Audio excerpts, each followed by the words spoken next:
Ciao amici e amiche del segno della Vergine, benvenuti, io sono Angela e questo è Exotary World ed è così che mi trovate sui social. Questo è l'oroscopo settimanale dal 25 al 31 maggio e prima di iniziare vi ricordo che è una stessa generica, prendete solo ciò che vi risuona di più, se volete potete integrarlo col vostro ascendente per avere più informazioni. In descrizione al video trovate le recensioni dei mazzi usati, i link per acquistarli e i link alle playlist per conoscere il significato delle carte della Sibilla Lenormand e della Sibilla italiana.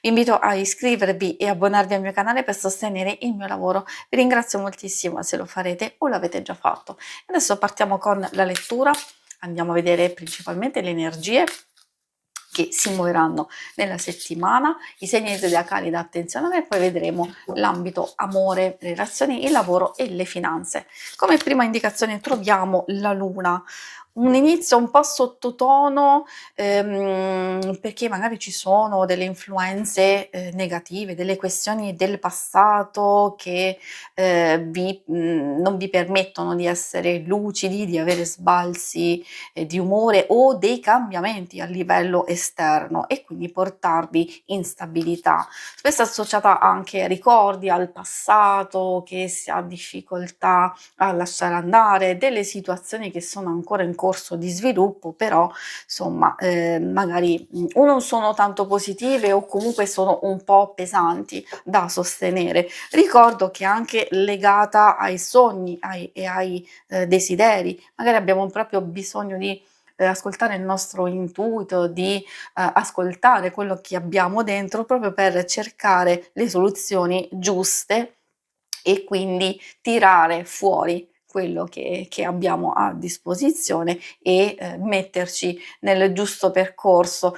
Il giusto percorso al momento può riguardare lo studio, la valutazione, c'è il diario che è proprio perfetto per questo procedere e può indicare quindi una ricerca di informazioni, di verità, segreti, di procedere con calma anche per risolvere qualcosa di importante e non solo, per portarci verso una nuova fase, un nuovo inizio o quantomeno di andare ad alleggerire il carico, il peso, quindi a portare più spensieratezza. I segni zodiacali da attenzionare sono principalmente quelli di terra, toro, vergine e capricorno e abbiamo anche quelli di acqua, cancro, scorpione e pesci. E adesso procediamo con l'ambito amore e relazioni. Andiamo a vedere principalmente coppia single, però ricordo, chi non è interessato o chi vuole anche delle informazioni per amicizia e famiglia, potete ascoltare. Ovviamente alcune cose le dovete adattare a quelle che state vivendo. Abbiamo desiderio appagato dell'iris, quindi ecco la dualità e l'alternanza, perché iniziamo col piede giusto, quindi cose positive, soddisfazione, appagamento e invece poi troviamo la lavanda che può portare al contrario un po' di tensione e di incertezza. Spesso è vero, può essere anche associata quando le cose sono un po' troppo calme, un po' troppo piatte o al contrario quando c'è un eccesso di emotività e infatti vi ricordate che all'inizio proprio con la luna vi dicevo che ci possono essere degli sbalzi incredibili nella nostra emotività sia da parte nostra sia magari da parte dell'altra persona oppure possono essere delle situazioni esterne che possono influire su di voi e quindi mettervi in difficoltà nel gestirle. Però attenzione, passiamo anche a una chiusura della settimana dove si trova maggior equilibrio e serenità. Per i single che cosa vogliono dire? Che è vero, c'è questa alternanza, dipende da cosa state vivendo, perché ci possono essere delle situazioni un po' ambigue, un po' strane, nuovi inizi, nuove partenze che però vengono bloccate, interrotte, dubbi e incertezza, situazioni del passato, che non ancora si sono sistemate, vecchie relazioni, il rimuginare su un qualcosa, quindi può esserci un po' di confusione. Il Giglio mi fa ben sperare perché in tutto questo magari c'è possibilità di o portare avanti una nuova conoscenza, magari inizialmente in una fase di amicizia e poi vedere come procede, oppure c'è proprio un inizio di frequentazione e quindi che poi può svilupparsi, altrimenti in genere, in senso generico, una nuova conoscenza che può essere comunque stimolante per voi. E adesso procediamo con la parte del lavoro, del denaro, delle questioni più pratiche e materiali,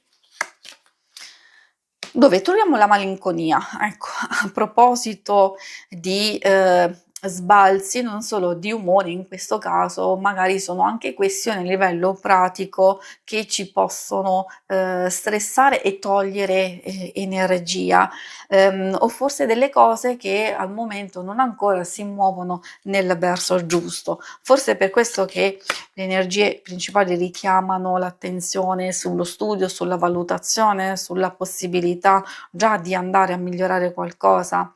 Con la carta dell'amore puoi indicare sia in senso generico una ritrovata armonia, diciamo, e serenità, o anche nuovo slancio e speranza, quindi opportunità e stimoli innovativi nel gestire le varie cose. Quindi c'è dedizione, c'è cura, c'è attenzione e magari proprio questa è la caratteristica giusta su come affrontare quello che state vivendo. È vero che magari c'è incertezza, c'è confusione, però questa carta ci consiglia di non lasciarci sopraffare da quelle che possono essere delle notizie o degli avvenimenti che ci fanno agitare, perché potremmo perdere il controllo, potremmo commettere delle imprudenze, degli errori, ecco perché loro comunque consigliano di rimanere concentrati, di andare a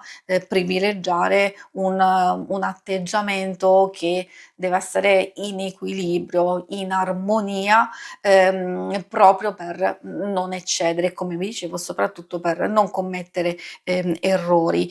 Sono favoriti i nuovi inizi? Assolutamente sì, o comunque una fase di preparazione, e mi viene in mente che per chi è in cerca di lavoro o di miglioramento, ci si deve concentrare su alcune cose, e quindi ritrovare lucidità e chiarezza prima di procedere, quindi di non accettare immediatamente, di aspettare, di valutare e poi insomma, quando sarete ben sicuri, di procedere, di fare le vostre scelte ed eventualmente anche magari di accettare una proposta.